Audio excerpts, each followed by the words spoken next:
آپ بھی نوحے پڑا معذرت کے ساتھ نوحہ پڑھتا دیتے کہ جی $1 کی قیمت بن گئی عمران خان صاحب کے دور میں, یہ ہو گیا, ملک کا بیڑا غرق ہو گیا. اس وقت پیکا آیا تو آج کی وزیر اعلیٰ پنجاب, آج کے وزیر اعظم پاکستان جناب شہباز شریف صاحب, ہر ایک نے کہا کہ نہیں کتنا بڑا ظلم ہے, یہ صحافیوں کی زبان بندی ہو رہی ہے. آج آپ اس کا دفاع اس طرح سے کر رہے ہیں کہ نہیں ہم فیک نیوز کے خلاف جا رہے ہیں. مسئلہ یہ ہے کہ معاملہ وہی رہتا ہے, صرف چہرے بدل جاتے ہیں, اور فرق یہ آتا ہے کہ اگر کوئی اپوزیشن میں ہے وہ حکومت میں آ رہتا ہے اور حکومت والا اپوزیشن میں چلا جاتا ہے. نہیں دیکھیں فرق ہے, فرق یہ ہے کہ ملک جو ہے وہ ترقی کی راہ پہ گامزن ہے. خان صاحب آئے تھے تو انہوں نے IMF کا معاہدہ ہی ڈیلے کیا, پھر جب جس طریقے سے کیا ملک جو ہے وہ پستی میں جاتا رہا, اور پھر یہ کہتے ہیں ہم نے 6% کی گروتھ دی. اس گروتھ کا کیا فائدہ کہ جس کے بعد آپ جو ہے وہ بارودی سرنگیں بچھا کے چلے جائیں اور پھر ملک جو ہے وہ اس کی کرنسی بھی کولیپس ہو جائے اور انفلیشن کی طرف بھی آپ چڑھے جائیں.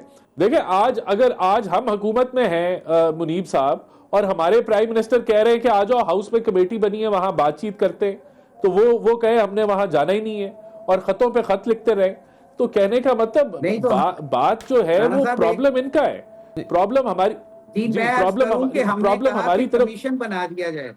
سر انہوں نے کہا ہاؤس کمیٹی بنا لیں. سر ادھر کچھ آنا ہی تھا نا. ہم نے یہ بات میں آپ کو عرض کروں, ہم نے کہا کہ پہلے بھی کمیشن بنے ہیں, آپ جو مرضی کہتے رہے بھائی, جہاں بندے مار دیے جائیں آپ کہیں یہ پارلیمان کرے گی, جو پارلیمان بندے مروا رہی ہے وہ اگر اس کا فیصلہ کرے گی. ہم نے تو تب بھی کہا تھا کہ کمیشن بنا دے. سر ہاؤس کمیٹی کے اندر آپ کے لوگ بھی تو ہونے تھے نا چوہدری صاحب. ہاؤس کمیٹی کے اندر 302 کے مقدمات کا فیصلہ نہیں ہوتا, الیکشن ریگنگ کی بات تھی, وہاں پہ ہم نے کہا تھا کہ جی آ جائیں ہاؤس میں بیٹھ کے کر لیں فیصلہ, وہاں پہ آپ کو اصلاحات کرنا چاہتے ہیں دے دیں. اس طرح سے نہیں ہے کہ بندوں کو بے گناہ وہاں شہید کر دیا جائے اور کہیں کہ جی آ جائیں یہی پارلیمنٹیرین بیٹھ کے فیصلہ کر لیں گے, اس کے اندر کیا کرنا ہے. جی رانا صاحب پلیز رسپونڈ کر دیں. دیکھیں پہلی بات تو یہ کہ بندے شہید ہوئے, رینجر بھی شہید ہوئی, پولیس بھی شہید ہوئی, ان کے بھی لوگ اگر جو ہے وہ فوت ہوئے یا شہید ہوئے تو وہ افسوسناک ہے. لیکن یہاں دنیا میں جو ہے وہ جو نظام ہے, آپ خود وکیل ہیں منیب صاحب, اب مجھے بتائیں کہ کہاں کہاں کمیشن بنتے ہیں, FIR کٹتی ہیں اور عدالتوں میں جاتے ہیں, اور عدالتیں جو ہیں وہ ایویڈنس بیس فیصلے کرتے ہیں. تو یہ جو کمیشن کی روایت ہے یہ تو ہماری ملک میں ایک نیا ٹرینڈ ہے کہ ہر چیز میں کمیشن بنا دیں. اسی طرح دیکھیں وہ بنا دیں گے, آپ کے خلاف فیصلہ آ جائے گا, آپ کہیں گے کہ ہم نہیں مانتے, تو عدالتی نظام جو ایگزسٹ کرتا ہے مسئلہ یہ ہے نا کہ ہو رہا ہے, وہاں فالو اپ ہو رہا ہے, اور وہاں دودھ کا دودھ پانی کا پانی ہو جائے گا. دودھ کا وہ اس پہ ان کو یقین ہے, لیکن مسئلہ میں ایک مختصر سا بریک ہے, میں واپس آتا ہوں, دونوں موضوع میرے سامنے. میں رانا صاحب چوہدری صاحب آپ کے پاس واپس آ رہا ہوں, ایک بریک لیتے جی. مسئلہ صرف یہ ہے, یہ ذہن میں رکھیے کہ مسلم لیگ نون کہتی ہے وہ ثاقب نثار صاحب کا نظام انصاف تھا جس کے اندر پتہ نہیں کیا کچھ ہوا. ہاں وہ علیحدہ بات ہے, اس وقت کی عدلیہ پاکستان کی اسٹیبلشمنٹ کے ساتھ کلوڈ کر کے بہت کچھ کر رہی تھی. آج کہا جاتا ہے کہ نہیں, مختلف پیجز پر ہیں دونوں ادارے, لیکن حکومت ایگزیکٹو اس نظام پر الزام ہے کہ انہوں نے کوٹ پیکنگ کر دی ہے, اپنی مرضی کے جج صاحبان اپوائنٹ کریں. یہ ایک بہت بڑا کرٹیسزم ہے اور ہمارے سامنے نظر بھی آتا ہے. کہا جاتا ہے 26ویں آئینی ترمیم بھی ڈنڈے کے زور پر اسی لیے کروائی گئی ہے کہ اپنے مرضی کے فیصلے لیے. ایک بریک کے بعد بات کر لیتے ہیں, ہمارے ساتھ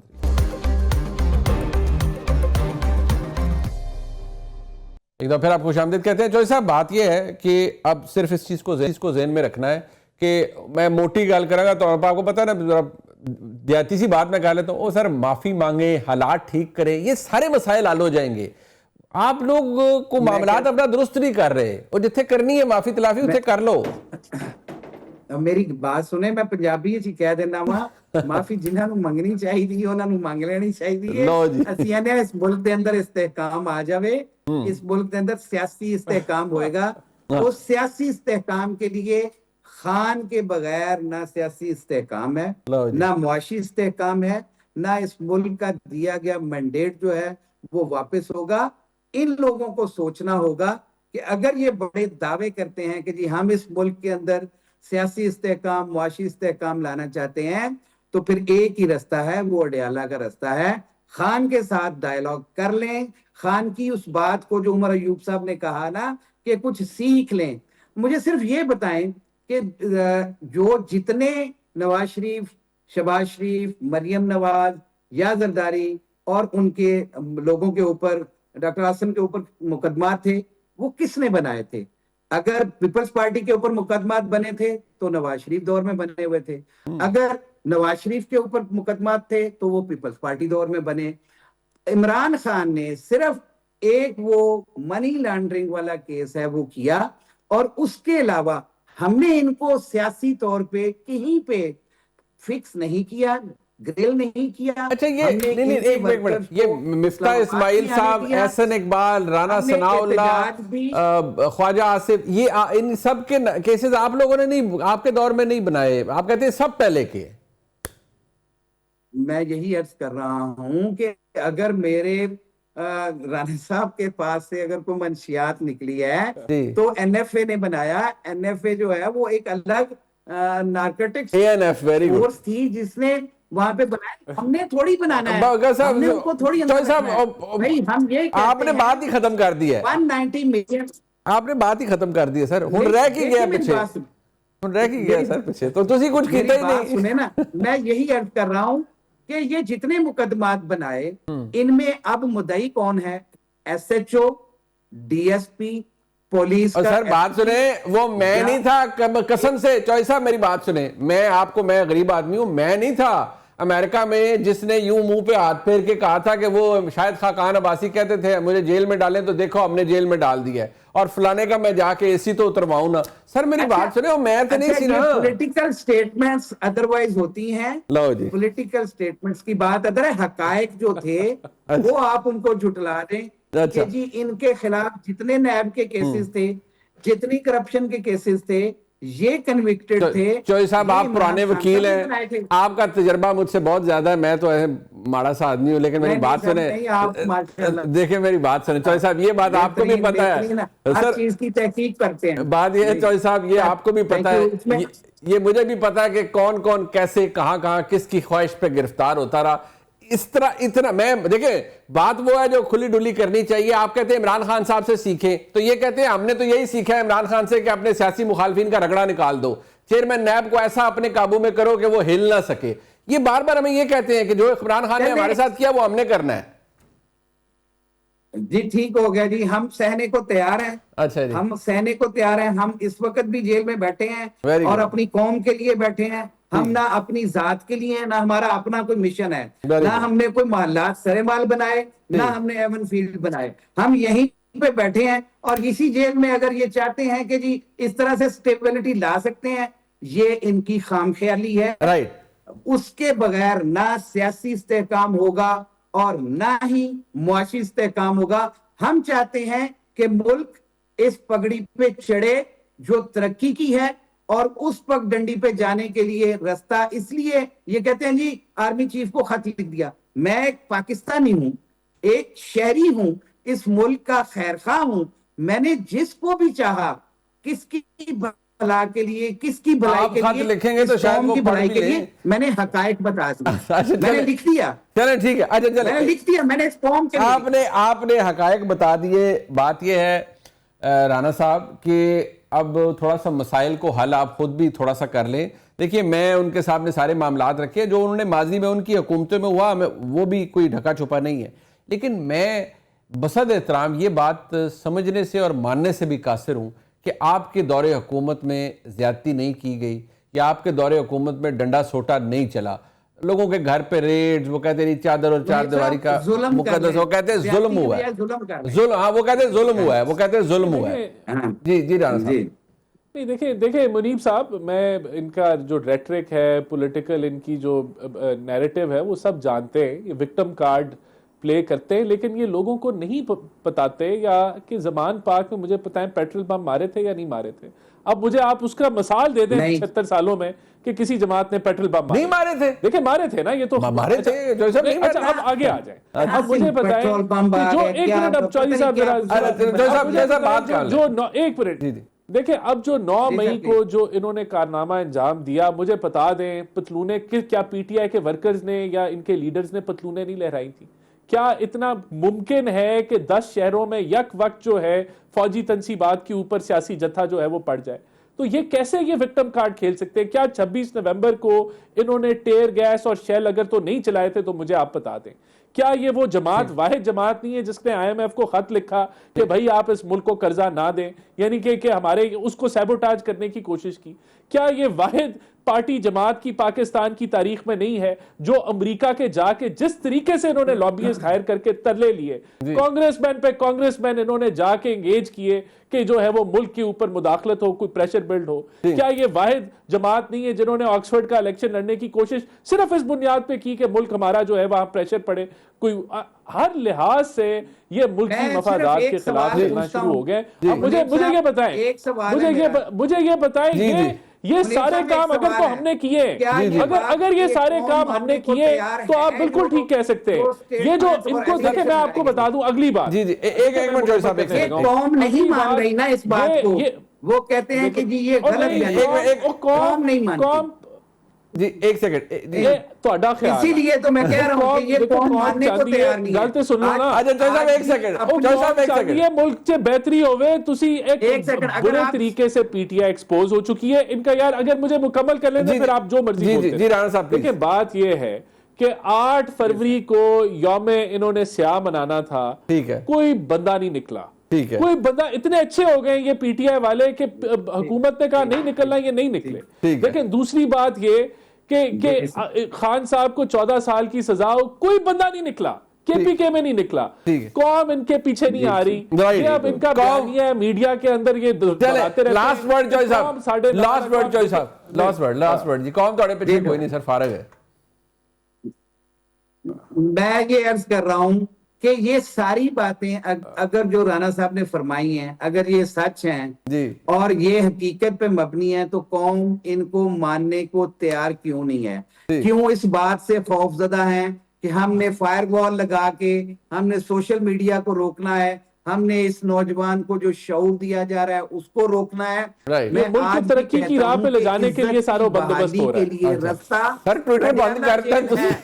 عزت کی بحالی کا رستہ اڈیالہ جیل ہے، اور اس وقت سے ڈریں کہ جب وہ بھی شاید رستہ بند ہو جائے، اللہ اکبر، سب کی عزت بحالی جو ہے یہاں پہ ہو سکتی ہے۔ ران صاحب جلدی گاڑی پکڑے، سیدھا اڈیالہ ہی جائیں۔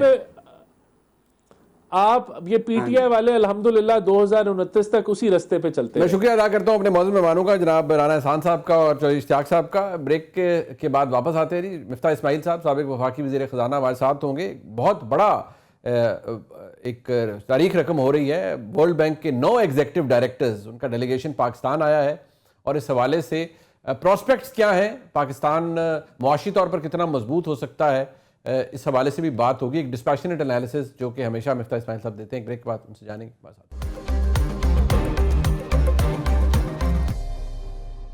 پھر آپ کو خوش آمدید کہتے ہیں۔ میرے ساتھ موجود ہیں سابق وفاقی وزیر خزانہ مفتاح اسماعیل صاحب۔ مفتاح بہت شکریہ آپ کا۔ چند اہم ڈیولپمنٹس ہیں، ایک تو چلیں میں چاہوں گا ذرا اس پہ پہلے آپ ریفلیکٹ کر دیجئے گا، یہ جو ورلڈ بینک کے ایگزیکٹو ڈائریکٹرز ہیں، ان کا ڈیلیگیشن پاکستان آیا ہے، یہ کتنی سگنیفیکنٹ ڈیولپمنٹ ہے؟ Obviously being a former finance minister آپ اس کو کیسے ایویلیویٹ کرتے ہیں؟ پلاننگ تو لمبی ہے، بٹ اس کا فائدہ کیا ہے پاکستان کے حوالے سے؟ یہ ایک خوش آئند بات ہے، بہت اچھی بات ہے کہ ان کے ڈائریکٹر کے لیول کے لوگ آ رہے ہیں پاکستان۔ آپ کو پتا ہے کہ ایک فریم ورک بھی سائن ہوا ہے 10 سال کا کہ اس میں $20 بلین ملیں گے۔ وہ نہیں ہے کہ $20 بلین مل جائیں گے، ہم فریم ورک کی بہت ساری چیزوں کے اندر جب ایگریمنٹس ہوں گے تو پورے نہیں کر سکیں گے۔ بہت ساری چیزیں ہم پاکستان آپ کو پتا ہے کہ سلو ہوتا ہے، کام نہیں کر سکتا ہے، وقت پہ کام نہیں ہوتے، ہماری حکومت ڈس فنکشنل سی ہے، لیکن ایک فریم ورک اچھی ہے، اور ورلڈ بینک کے ایگزیکٹو ڈائریکٹر آ رہے ہیں، اس کا مطلب کہ World Bank is serious about investing in Pakistan, so it's a good thing, I think یہ تو اچھی بات ہے۔ اچھا یہ بتائیے کہ یہ ٹرانسپیرنسی انٹرنیشنل کی جو ریٹنگ ہے پاکستان کی، یہ خراب ہوئی ہے، آلدو جو CPI ہے اس کے حوالے سے ایوری ٹائم پاکستان امپروو کرتا ہے تو نیچرلی گورنمنٹ بھی اس کو گورنمنٹ کو بھی بڑا بالسٹر کرتی ہے، گورنمنٹ بھی اسے پروپیگیٹ کرتی ہے کہ کمال ہم نے کر دیا۔ بٹ یہ گورنمنٹ آئے ہوئے ابھی اوبیسلی 1 سال ہوا ہے، نوئنگ شہباز شریف صاحب، اوبیسلی ان کے لیے تو ایک بڑا ٹچی سبجیکٹ ہے کہ جی corruption and governance related issues, but یہاں کیا ریفلیکٹ کر رہا ہے؟ وہ پرابلم کہاں ہے؟ پرابلم یہ ہے کہ پاکستان میں کرپشن بڑھ گئی ہے، سیدھی سیدھی بات ہے۔ یہ دیکھیں یہ جو ٹرانسپیرنسی کے نمبر ہوتا ہے نا، یہ پاکستانیوں سے پوچھ کے بنتے ہیں، ان کا پرسیپشن پوچھتے ہیں، کچھ ان کی چیزیں کرتے ہیں. وہ ایک وائڈ اسپریڈ سروے ہوتا ہے کہ بھئی آپ سے کس طرح ڈیلنگ میں پیسے دیے گئے. اگر آپ کو یاد ہے کہ خان صاحب جو تھے وہ انٹیگریٹی کے اور اینٹی کرپشن کے چشمہ تھے کہ بھائی عمران خان آ جائیں گے تو 90 دن میں کرپشن پاکستان میں تو کیا ختم ہو جائے گی، ہمارے پڑوسی ممالک میں بھی خان صاحب ختم کر دیں گے.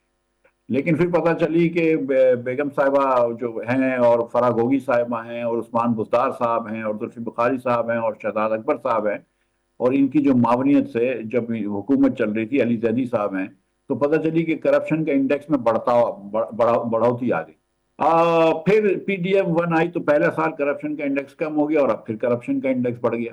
تو پی ڈی ایم کی حکومت کے اوپر اور یہ جو بات ہے اس کے اوپر بھی ایک سوالیہ نشان تو کھڑا ہو جاتا ہے کہ بھائی کیا ہو رہا ہے. اور آپ نظر آتی ہیں چیزیں کہ پنجاب کے اندر جہاں پہ بڑے لوگوں کے نواسے یا بیٹے جو ہیں وہ پلاٹ خریدتے ہیں تو وہاں پہ اس کے بعد انفراسٹرکچر بننا شروع ہو جاتا ہے.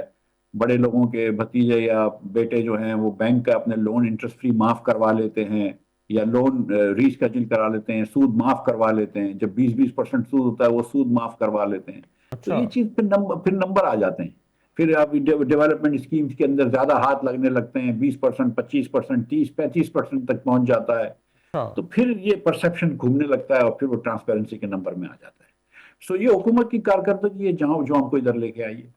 اچھا، یہ جو بھی آپ نے ذکر کیا ہے کہ لوگ اپنا لون رائٹ آف کروا لیتے ہیں، انٹرسٹ مطلب لون نہیں، ایٹ لیسٹ جو انٹرسٹ ہے وہ رائٹ آف کروا لیتے ہیں، یہ الاؤ می میں بلکہ اپنی کم علمی کا مظاہرہ آپ کے سامنے کروں گا، مجھے ذرا ایجوکیٹ کیجئے گا، یہ ریسنٹلی 1 سال میں کہاں ہوا ہے؟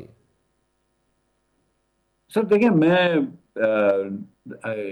نام نہیں لیتا ہوں، آپ جرنلسٹ ہیں، آپ یہ زیادہ معلوم کر سکتے ہیں اور آپ کی سورسز تو بہت اوپر تک جاتی ہیں. لیکن آپ دیکھ لیجئے کہ نیشنل بینک، سندھ بینک اور بینک آف پنجاب نے یہ تینوں حکومت کے بینک ہیں، ایک بہت بڑے شخص کے رشتہ داروں کا ایک لون میں انٹرسٹ معاف کیا اور 2 سال کا گریس دیا انٹرسٹ معاف کرنے کے بعد، اور اس کے بعد پیمنٹس پرنسپل کی کروا لی. اور یہ چیز جو اگلی میں نے بتا رہا ہوں یہ انہرڈ آف ہے کہ جس بینک میں آپ نے ڈیفالٹ کیا اس بینک نے آپ کو ورکنگ کیپٹل لون بھی دی ہے.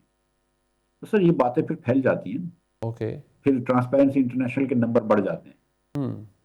تو یہ کوئی کسی کلرک کی کرپشن سے یا لٹرل لیول کی یا کسی ایک ادارے کی کرپشن سے ریلیٹڈ نہیں ہے، اٹس آل اباؤٹ یہ پرسیپشن بلڈ ہوتا ہے بڑی چیزوں سے، آپ یہ کہہ رہے ہیں دس از ون آف دوز کہ جہاں پر اتنا کسی کو فائدہ نہیں. دیکھیں میری بات، یہ پاکستان میں کسٹم میں کرپشن ہوتا ہے جو ہمیشہ سے ہوتا ہے، اور نیچے کے لیول کے لوگ کرتے ہیں، اوپر کے لیول کے لوگ نہیں کرتے فار دا موسٹ پارٹ. ٹھیک ہے، کوئی شخص جو ہے پاکستان میں وہ اورنگزیب صاحب کے اوپر یا ایف بی آر کے چیئرمین راشد لنگریال کے اوپر انگلی اٹھانے کے لیے تیار نہیں ہے. کوئی افواہ کے اندر بھی کوئی بات نہیں آتی کہ یہ لوگ کرپٹ ہیں. بالکل ٹھیک ہے، لیکن کچھ اور وزراء کے رشتہ دار، بچے، نواسے وغیرہ کے، دامادوں کے وغیرہ کے بارے میں نام آ جاتے ہیں.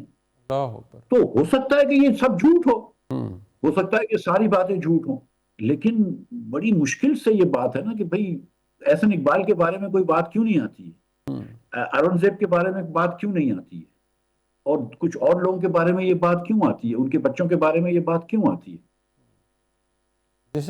یہ الارمنگ بھی ہے. اگر آپ اجازت دیں تو میں اپنی، کیونکہ میں عوام پاکستان میں ہوں تو میں اپنی یہ بھی بات کر دوں. میرے لیڈر شاہد عباسی بھی تو وزیر اعظم رہے ہیں، وزیر اتنے عرصے رہے، 30 سال 35 سال سیاست میں رہے. کوئی آدمی یہ تو نہیں کہتا ہے کہ انہوں نے خدا نخواستہ ایک پیسہ بھی کبھی حرام کا کمایا ہو. ان کے بارے میں تو یہ بات نہیں آتی، لیکن اور لوگوں کے بارے میں تو یہ بات آتی ہے نا. اور اب یہ بات بڑھ گئی ہے. یہ بات اس میں آپ کو سچ بتاؤں کہ مسلم لیگ نون کہ حکومت میں 13 سے 18 میں انڈیکس نیچے جا رہا تھا، آج انڈیکس بڑھ رہا ہے، تو فرق آ گیا ہے. نہیں، بٹ یہ بڑا میرے لیے اس لیے ایک حیرانگی کی بات ہے کیونکہ مفتی صاحب آپ نے خود کام کیا ہے شہباز شریف صاحب کے ساتھ، ایک آپ کی ان کے ساتھ ایک تعلق بھی رہا ہے. You have worked as his finance minister. وہ بڑے ٹچی ہیں ان معاملات کے حوالے سے، کرپشن، پرسیپشن، یہ نہیں ہونا چاہیے، وہ نہیں، مطلب وہ لگتا بھی ہے even when you know talk to him openly بھی، ویسے بھی. تو آئی ایم سرپرائزڈ کہ یہ پھر ہوا ہے جو آپ کہہ رہے ہیں. obviously میں آپ کی بات، آپ نے اڑتی بات تو نہیں سنی ہوگی، آپ کے پاس بھی ایویڈنس تو ہوگا. without taking names, prime minister of Pakistan کو اس کے بارے میں علم ہوگا یہ جو ہوا ہے؟ نیچرلی اگر بڑی چیز ہے تو ہوگا. سر دیکھیں مجھے تو نہیں پتا کہ پرائم منسٹر صاحب کے معلومات میں کیا کیا ان کا ہے، لیکن میں یہ تو گزارش کروں گا نا کہ جب پی ٹی آئی کے دور میں کرپشن انڈیکس بڑھتا تھا تو ہم جب مسلم لیگ میں بھی تھا تو مسلم لیگ والے اس کا پرچار کرتے تھے. جب مسلم لیگ کے دور میں کرپشن انڈیکس کم ہوتا تھا تو مسلم لیگ والے اس کی بات کرتے تھے. تو آج اگر کرپشن انڈیکس بڑھ گیا ہے تو آپ یہ تو نہیں کہہ سکتے کہ یہ اب جھوٹ ہے، اس وقت سچ تھا آج جھوٹ ہے. تو پھر کوئی انکوائری اس پہ بھی بٹھا لیں کہ یار ایسا کیوں ہوا ہے. ٹورڈز دی اینڈ ایک بات جو ابھی ریسنٹلی اس کو بھی وہ اہمیت دی جا رہی ہے کہ جو مینیجنگ ڈائریکٹر ہیں آئی ایم ایف کی، ان کی جب شہباز شریف صاحب سے ملاقات ہوئی، انہوں نے پاکستان کی جو ریفارمز کی پلاننگ ہے یا انیشیٹوز ہیں ان کی بڑی تعریف کی ہے. دیر کلیپنگ اے کلوز ویجل کہ پاکستان میں کیا ہو رہا ہے. اگر معاشی طور پر دیکھا جائے تو ڈائریکشن کی حد تک ہم درست ہیں آپ کے نزدیک؟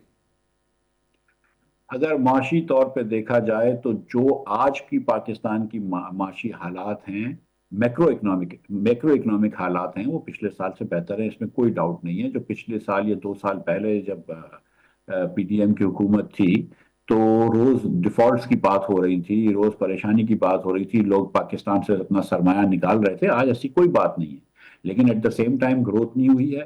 At the same time inflation بالکل کم ہوا ہے، لیکن انمپلائمنٹ بڑھ گئی ہے. لیکن جو اصل کام اس حکومت کو کرنا تھا کہ جو فنڈامنٹل ریفارمز کرنے تھے اس سے یہ کترا رہی ہے.